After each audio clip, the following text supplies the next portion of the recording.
Hi everyone. So this is Nikhil Gupta और आज हम स्टार्ट करने जा रहे हैं 11th क्लास का first chapter which is set theory basically. And हम इस चैप्टर में सेट से रिलेटेड जितना भी कॉन्सेप्ट होता है वो सारा कुछ पढ़ेंगे। देन उसके बाद जो अपकमिंग वीडियोस होंगी उसमें जो सेट से रिलेटेड एनसीईआरटी की जितनी भी एक्सरसाइज हैं वो सभी आपको देखने के लिए मिलेंगी। उनकी प्रैक्टिस आप कर सकते हैं, लेकिन सबसे पहले मेरा सजेशन यही रहेगा कि एक बार आप खुद से ट्राई कर लें, तब आपके लिए ज़्यादा बेनिफिशियल रहेगा। एक बार मैं इसमें कॉन्सेप्ट आपको बता दूंगा, कुछ एग्जांपल्स आपको बता दूंगा, जिससे आपको एटलीस्ट उनकी प्रैक्टिस करने में ज़्यादा प्रॉब्लम नहीं रहेगी। ठीक है, तो स्टार्ट करते हैं। लेकिन उससे पहले एक मिनट आपसे मैं बात इस विषय में करना चाहूँगा कि ये सभी लेक्चर रिकॉर्डेड रहेंगे। इसमें आप मुझसे वन टू वन इंटरेक्शन नहीं कर पाएंगे। बट अगर आप ऐसा चाहते हैं कि आप एक एज अ पर्सनल ट्यूटरिंग में आपको दूं, तो वो भी पॉसिबल है। उसके लिए जस्ट आपको मुझसे कांटेक्ट करना पड़ेगा, और ये मैं यहाँ पर अपना कांटेक्ट नंबर लिख देता हूँ। इस पर अगर आप कांटेक्ट मुझसे करते हैं और अगर बैच में एनरोल करते हैं, देन आपको काफ़ी उससे बेनिफिट मिलेंगे। और अगर मैं बेनिफिट्स की बात करूँ तो बेनिफिट्स सबसे प्राइमरी बेनिफिट यही है कि आप उनसे इंटरेक्ट कर सकते हैं। लाइव सेशंस होंगे, प्रॉपर आपको शीट्स दी जाएंगी, प्रॉपर आपके टेस्ट होंगे। ठीक है, तो जिससे आप एक प्रॉपर किसी भी एक सब्जेक्ट के किसी भी एक चैप्टर की प्रॉपर आपको गाइडेंस मिल सकती है। ठीक है, और शुरू से यानी इनिशियल से फाइनल तक हम पूरा उसके अंदर सिलेबस कवर करेंगे, हर एक चीज़ कवर करेंगे। जो एक्स्ट्रा क्वेश्चंस होते हैं और जो एक्स्ट्रा बुक्स होती हैं, जो रेफरेंस बुक्स होती हैं, उनके भी हम अपने लाइव प्लेटफॉर्म पर क्वेश्चन सॉल्व कराते हैं जिससे कि आपका जो एक प्रैक्टिस है, क्योंकि देखिए मैथ जो होती है वो प्रैक्टिस की होती है ना। अगर आपकी प्रैक्टिस है मैथ के अंदर तो आप किसी भी टाइप का कोई भी क्वेश्चन कर सकते हैं। तो अगर आप बैच में एनरोल करना चाहते हैं तो आप मुझे इस नंबर पर कांटेक्ट कर सकते हैं। बैच की फ़ीस बहुत नॉमिनल है। आप जो अपने नॉर्मल किसी कोचिंग इंस्टीट्यूट में, जो ऑफलाइन कोचिंग इंस्टीट्यूट होती है, उसमें जितना फ़ीस देते हैं उतना नहीं है। मैंने जो बैच की फ़ीस रखी है वो बहुत सोच समझ के रखी है, एंड जो बैच की फ़ीस है वो ओनली 500 रुपीज़ है। ठीक है, तो आप एनरोल कर सकते हैं। ये पर मंथ के बेसिस पे होगी, और मे बी इससे 2 टाइम्स आप ऑफलाइन कोचिंग्स में देते होंगे, लेकिन ऑफलाइन कोचिंग्स जितना और उससे कहीं ज़्यादा मटेरियल और उससे कहीं ज़्यादा अच्छी गाइडेंस और उससे कहीं अच्छी अंडरस्टैंडिंग मैथ से रिलेटेड मैं आपको दे सकता हूँ। क्योंकि मैथ पढ़ाने का अप्रोक्स मेरा 4.5 ईयर्स का एक्सपीरियंस है। मैं करीब पिछले 4.5 5 साल से मैथ पढ़ा रहा हूँ। ठीक है, तो उस चीज़ से आप बिल्कुल मतलब एक तरीके से वो चिंता आपकी आप अपने दूर कर सकते हैं कि अगर ऑनलाइन है तो हमें उस टाइप का मटेरियल नहीं मिलेगा या उस चीज़ की जो गाइडेंस है वो नहीं मिल पाएगी। ऐसा आप बिल्कुल ना सोचें। प्रॉपर गाइडेंस आपको मिलेगी, प्रॉपर आपको शीट्स मिलेंगे जिसमें काफ़ी सारे क्वेश्चंस होंगे। ठीक है, तो चलिए ये था सिर्फ कि मेरा आगे का क्या प्लान है या किस तरीके से आप एनरोल कर सकते हैं मेरे पेड बैच में। इसके अलावा आप स्टार्ट करते हैं अपने चैप्टर को। सो आज जो हम पढ़ने वाले हैं उसका नाम, उस चैप्टर का नाम है सेट। और बेसिकली सबसे पहले देखिए, सबसे पहले कोई भी हम चैप्टर पढ़ने जा रहे हैं उसका हमें सबसे ज़्यादा ज़रूरी है कि बेस हमें समझ में आ जाए, है ना। क्योंकि अगर बेस हमारा कमज़ोर होगा तो मैं बार बार ये कहता हूँ कि अगर बेस किसी भी बिल्डिंग का कमज़ोर है तो वो बिल्डिंग ना तो ज़्यादा ऊंचाइयों तक जा सकती है और वो गिर जाएगी, है ना। और अक्सर हम क्या करते हैं, इसी चीज़ को कोई भी मैंने देखा है कि इस पार्ट को मिस कर देता है, नहीं पढ़ाना ज़रूरी समझता है। थोड़ा ऊपर से बता दिया कि हाँ भाई ये, बस उसके बाद डायरेक्ट एक्सरसाइज, एक्सरसाइज ख़त्म, आपको एग्ज़ाम रेडी बना दिया। एग्ज़ाम रेडी आप बन सकते हो, वो कोई भी अलग चैनल या कोई भी अलग टीचर या कोई भी अलग इंस्टीट्यूट आपको बना सकता है एग्ज़ाम रेडी। लेकिन एग्जाम रेडी से भी एक जो ऊपर की चीज होती है वो होती है नॉलेज। ठीक है, आपको नॉलेज गेन करनी है, आपको नए आइडियाज लाने हैं, आपको जो मैं पढ़ा रहा हूँ वो रियल वर्ल्ड से कनेक्ट करके देखना है। क्योंकि अक्सर मैं यही सोचता हूँ, अब वो भले ही किसी भी सेंस में कह रहे हैं, कॉमेडी के सेंस में कह रहे हैं या टोंट के सेंस में कह रहे हैं, कि भाई ये जो आप साइन थीटा कॉस थीटा पढ़ रहे हो, ये जो आप सेट पढ़ रहे हो, ये जो आप ट्रिग्नोमेट्री पढ़ रहे हो, या आप कोऑर्डिनेट पढ़ रहे हो, ये कहीं काम आई आज तक आपके? तो ये वही लोग कह सकते हैं जिन्होंने मैथ को रियल वर्ल्ड से कनेक्ट करके नहीं देखा।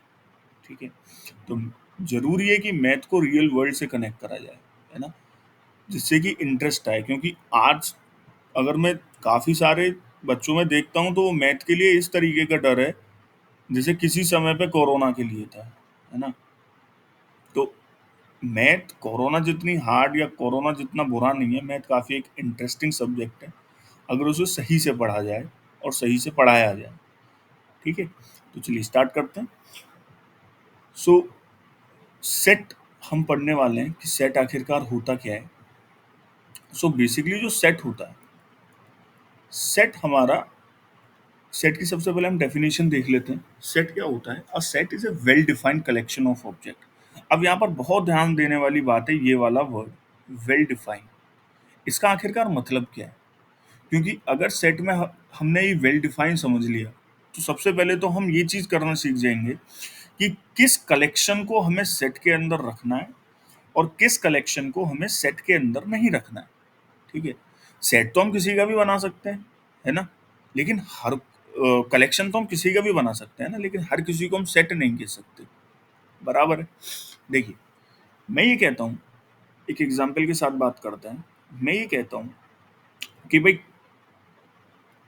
एक क्लास है और क्लास के अंदर 10 मोस्ट टैलेंटेड स्टूडेंट्स, है ना, तो क्या ये सेट हुआ? मेरे हिसाब से सेट नहीं हुआ, क्योंकि टैलेंट को आप डिफाइन नहीं कर सकते। टैलेंट को आप डिफाइन नहीं कर सकते, और उसका जो रीजन है वो क्या है कि टैलेंट हर किसी में अपना अपना होता है। कोई किसी फील्ड में टैलेंटेड है, कोई किसी फील्ड में टैलेंटेड है, कोई स्टडी में, कोई स्पोर्ट्स में, वो अलग अलग डिपेंड करता है। तो इसको आप डिफाइन नहीं कर सकते।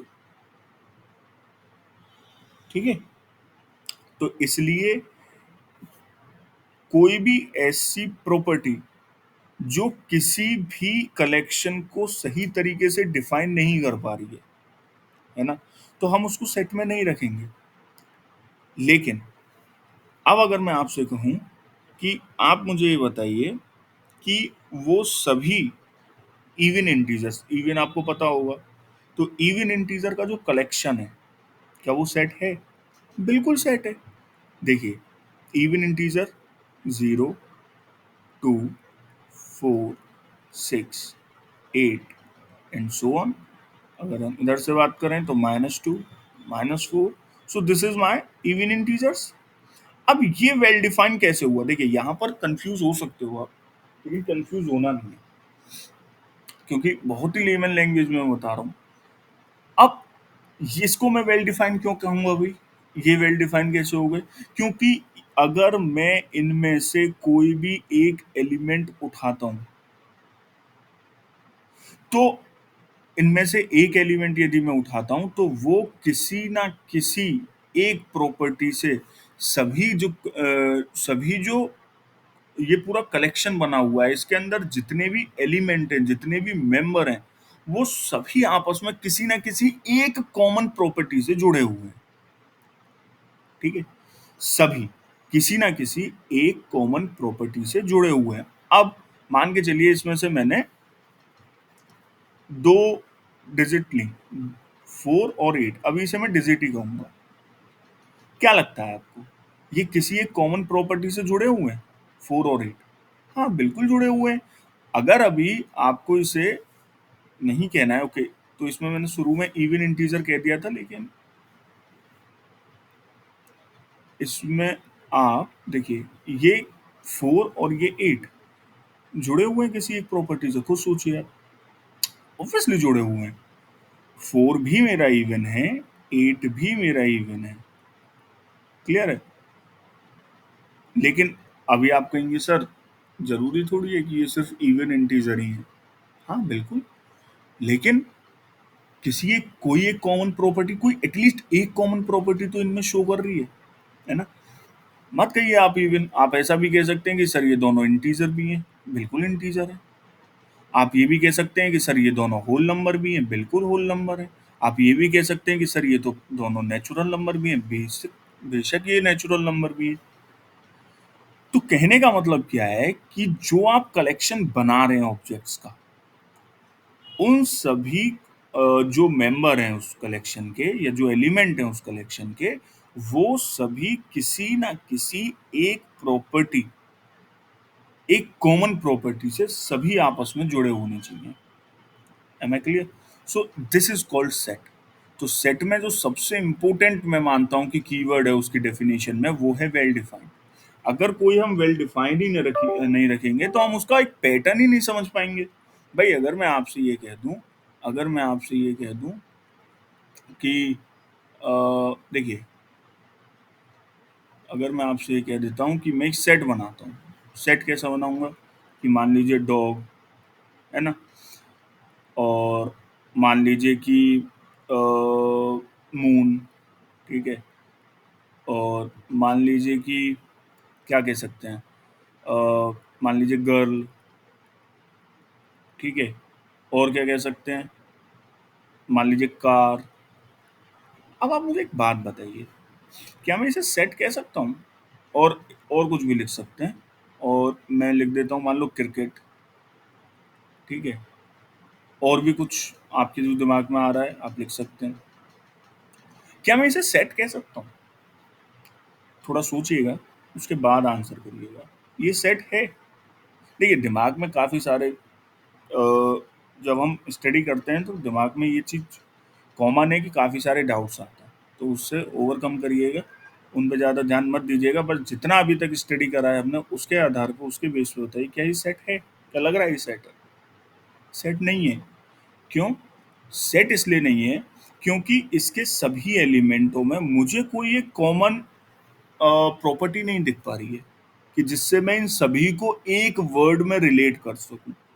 भाई यहाँ पर मैं एक वर्ड में रिलेट कर पा रहा था क्या, कि इवन इंटीजर है।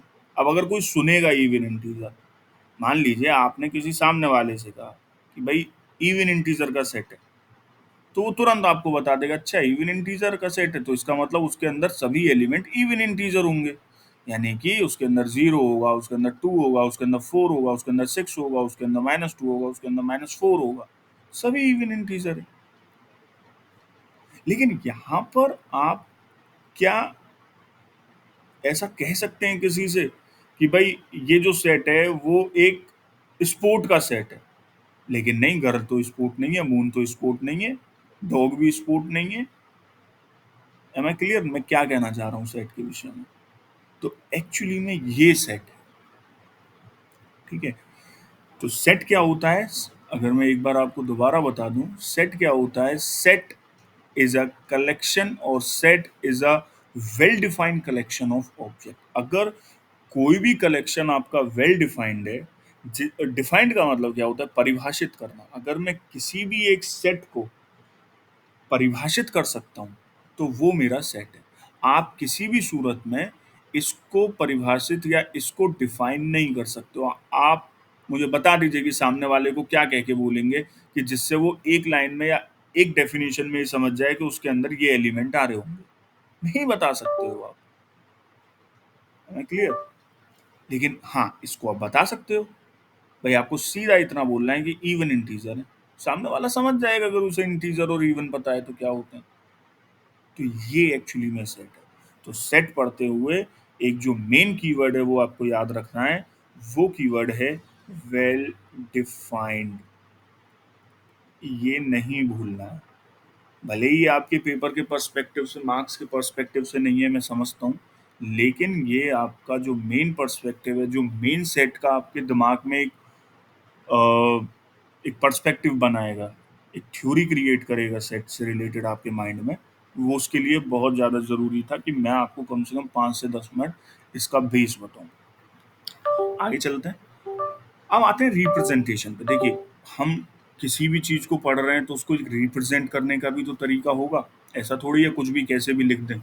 तो सेट को रिप्रेजेंट करने का तरीका होता है, ऑब्वियसली होता है। सेट को हम दो तरीके से रिप्रेजेंट कर सकते हैं। तो जो फर्स्ट तरीका है सेट को रिप्रेजेंट करने का, वो होता है रोस्टर फॉर्म। ये आपको ऑब्वियसली कहीं भी मिल जाएगा कि बुक में, एनसीईआरटी में भी है ये। तो आप इसे आराम से देख सकते हैं, इजीली पढ़ सकते हैं। तो फर्स्टली होता है रोस्टर फॉर्म, एंड सेकंड आपका होता है सेट बिल्डर फॉर्म। ये दो आपके तरीके हैं जिससे कि आप सेट को रिप्रेजेंट कर सकते हैं। ठीक है, रोस्टर फॉर्म क्या होता है? रोस्टर फॉर्म सिंपल, अगर मेरे पास काफी सारे एलिमेंट नहीं है एक सेट के अंदर। मान के चलिए मैं कहता हूं आपसे set of whole number, set of whole number, set of whole number. अब होल नंबर तो कहीं पे खत्म ही नहीं होंगे ना। होल नंबर तो होल नंबर है, जीरो से स्टार्ट होंगे और कहाँ तक जाएंगे ये आज तक किसी को नहीं पता, इन्फानेट तक जाएंगे। तो कहने का मतलब क्या है कि रोस्टर फॉर्म वो होती है कि जिसमें हम सभी एलिमेंटों को, सेट के सभी एलिमेंटों को कॉमा से सेपरेट करके लिख सकते हैं। ठीक है, तो कॉमा से सेपरेट करके लिख सकते हैं का क्या मतलब हुआ? मान के चलिए कि मैं कहता हूं कि सेट ऑफ होल नंबर, लेकिन एक कंडीशन लगा देता हूं, क्या? कि less than 5।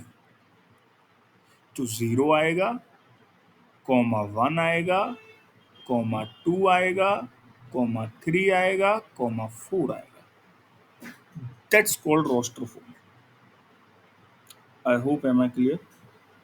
The second one is set builder form. Set builder form क्या होता है? सेट बिल्डर फॉर्म में हम एलिमेंट्स को कॉमा से सेपरेट करके नहीं लिखते। सेट बिल्डर फॉर्म में हम कोई एक डेफिनेशन दे देते हैं और उस डेफिनेशन के बेस पर हमारे माइंड में अपने आप ही एक सेट जनरेट हो जाता है। जैसे मैं इसी सेट को सेट बिल्डर फॉर्म से लिखता हूँ, और सेट बिल्डर फॉर्म आपके लिए जानना बहुत ज़्यादा ज़रूरी है, क्योंकि आप अब आगे जितना भी पढ़ेंगे उसमें जो मोस्टली आपको मिलेगा वो सेट बिल्डर फॉर्म ही रहेगा। तो अगर मैं यहाँ पर लिखता हूँ कि x ये एलिमेंट है जिसको डिफाइन करा जा रहा है, सच डेट, अब लिखी जाएगी कि x की कंडीशन क्या रहेगी। तो x जो है वो हमारा होल नंबर से बिलोंग करता है, एंड एंड जो x है वो मेरा 5 से छोटा भी रहेगा। अब ये आपको पढ़ने का तरीका, यानी ये x को डिफाइन इस तरीके से करा गया है, ये कंडीशंस लगी हुई हैं इस x के ऊपर। तो मैं इसको पढ़ के डायरेक्ट ये समझ सकता हूँ कि भाई x के अंदर जो एलिमेंट्स आएंगे वो 0 आएगा, वो 1 आएगा, वो 2 आ रहा होगा, वो 3 आ रहा होगा, वो 4 आ रहा होगा। क्योंकि ये अब यहाँ पर अगर आप देखें तो इन एलिमेंटों में ये कंडीशन भी मैच कर रही है, और एंड लगा हुआ, एंड का मतलब ये भी और ये भी दोनों कंडीशन मैच करनी चाहिए। तो ये कंडीशन भी मैच हो रही है और ये कंडीशन भी मैच हो रही है, यानी x जो है वो आपका होल नंबर भी है और x जो है वो आपका 5 से लेसर भी है। सो ये आपका सेट बिल्डर फॉर्म हो गया, मतलब सेट को रिप्रेजेंट करने का दूसरा तरीका हो गया।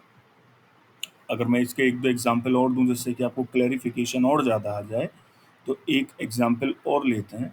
तो एग्जांपल लेते हैं क्या? तो सेट ऑफ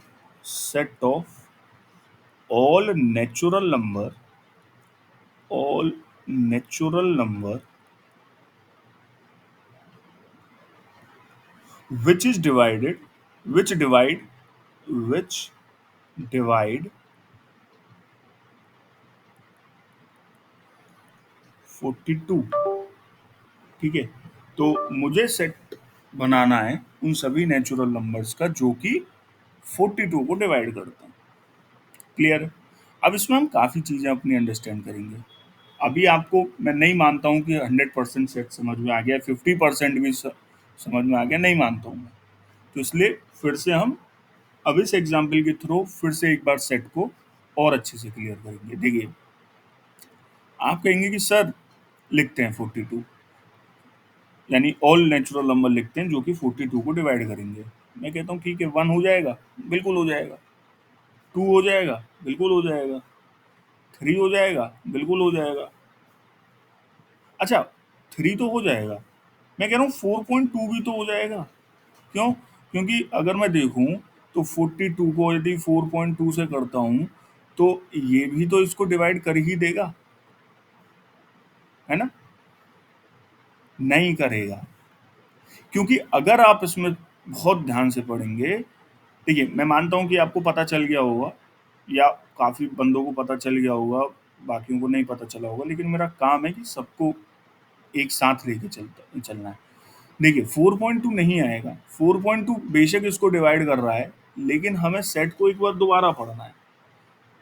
और सेट को जब हम दोबारा पढ़ेंगे तो यहाँ पर साफ साफ एक कंडीशन इसमें दी हुई है कि मेरे जितने भी इस सेट के अंदर, या मैं इस सेट के लिए जो कलेक्शन बना रहा हूँ, उसमें मुझे ध्यान रखना है कि जितने भी एलिमेंट होंगे वो सभी नेचुरल नंबर को बिलोंग कर होंगे, और 4.2 मेरा नेचुरल नंबर नहीं है। तो ये चीज आपको याद रखनी है कि हमारे कलेक्शन के अंदर जितने भी मेंबर होंगे या जितने भी एलिमेंट होंगे, वो सभी आपकी जो सेट की कंडीशन दी हुई है उसको फुलफिल करना बहुत जरूरी है। नहीं तो आप कुछ भी बना सकते हैं, फिर तो वो डिफाइन की कैटेगरी से ही बाहर निकल गया ना। क्लियर है? तो इसलिए ये चीज आपको याद रखनी है। नेक्स्ट वन इज 3 हो गया, और क्या हो सकता है? 6 हो सकता है, और क्या हो सकता है? 7 हो सकता है, और क्या हो सकता है? 14 हो सकता है, और क्या हो सकता है? 21 हो सकता है, और क्या हो सकता है? 42 हो सकता है। तो ये सभी नेचुरल नंबर ऐसे नेचुरल नंबर हैं जो कि मेरे 42 को डिवाइड कर सकते हैं। -2 हो सकता है, ये आपको कमेंट में बताना है। अगर आप काफ़ी बंदे समझ चुके हैं तो इसका जवाब कमेंट में दीजिएगा कि क्या इस सेट के अंदर -2 आ सकता है। ओके, आगे चलते हैं। ये हमने रिप्रेजेंटेशन अपनी पढ़ चुके हैं। ये रोस्टर फॉर्म था, ठीक है। ये कौन सा फॉर्म है? रोस्टर फॉर्म है। बेसिकली रोस्टर फॉर्म आप इतना मान के चलिए कि जब भी हम एलिमेंट्स को कॉमा से सेपरेट करके लिखते हैं तब वो हमारा रोस्टर फॉर्म होता है, ठीक है। अब अगर मैं इसी में आपको एक एग्जांपल सेट बिल्डर फॉर्म का और दूं तो सेट बिल्डर फॉर्म क्या होता है? देखिए, सेकंड हमारा हो जाएगा set builder form.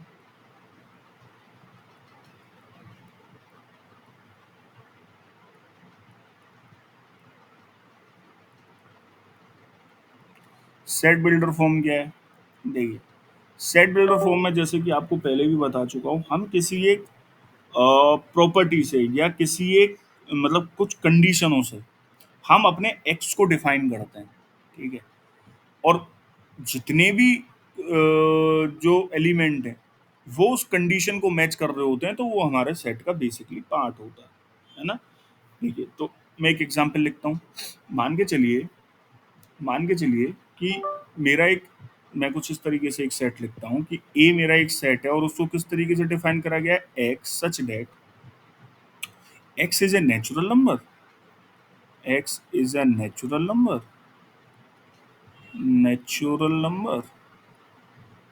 and it is lies between 3 to 10.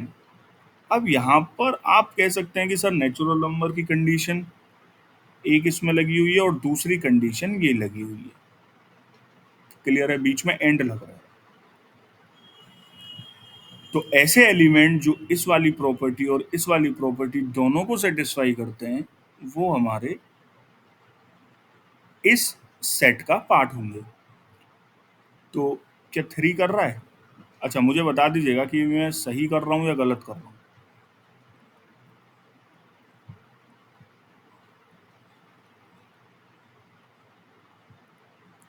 ये आपको कमेंट में लिखना है जवाब इसका कि क्या मैंने ये सही लिखा है या गलत लिखा है। देखिए, कमेंट में आप लिखते रहिएगा क्योंकि उससे कुछ मतलब बनेगा नहीं, उससे कुछ सेंस नहीं है कि आप बेड पे लेटे हुए हैं या सोफे पे लेटे हुए हैं और सिर्फ वीडियो को देख रहे हैं और कुछ अपनी तरफ से कुछ एफर्ट नहीं कर रहे हैं।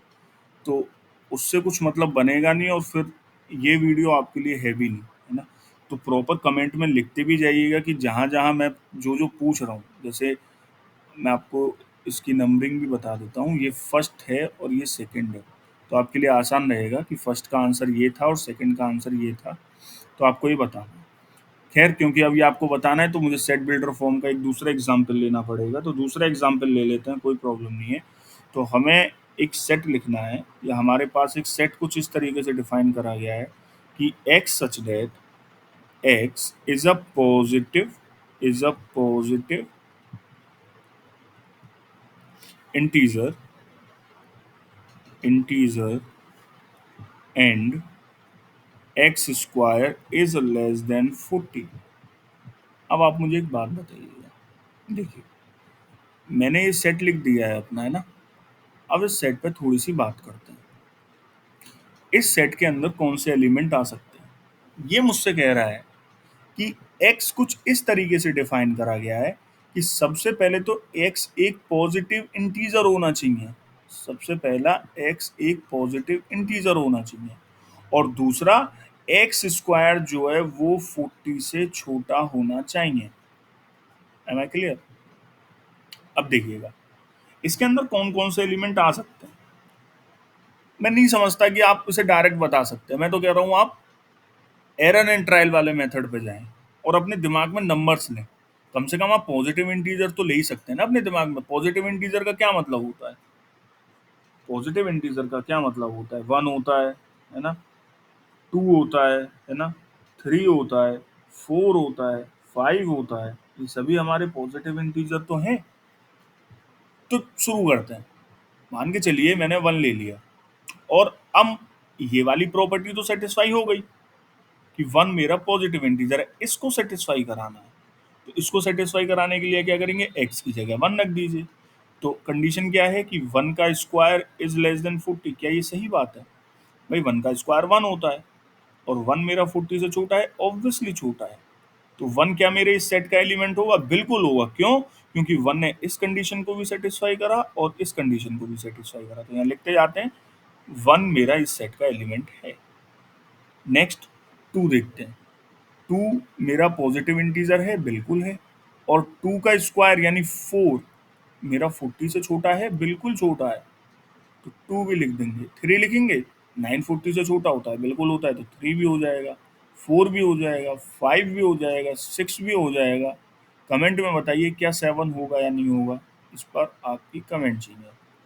तो ये आपको बताना पड़ेगा। ये थर्ड कमेंट है, या एक पॉइंट वाइज लिख दीजिएगा कि थर्ड सर ये इसका ऐसा नहीं होगा, है ना। सो ये हमारी क्या है, ये हमने जो रिप्रेजेंट करा सेट को, ये रिप्रेजेंट करा सेट बिल्डर फॉर्म में। और अगर हम कॉमा से सेपरेट करके लिख रहे हैं तो फिर वो हमारी हो जाती है roster form. So this is all about the representation of set.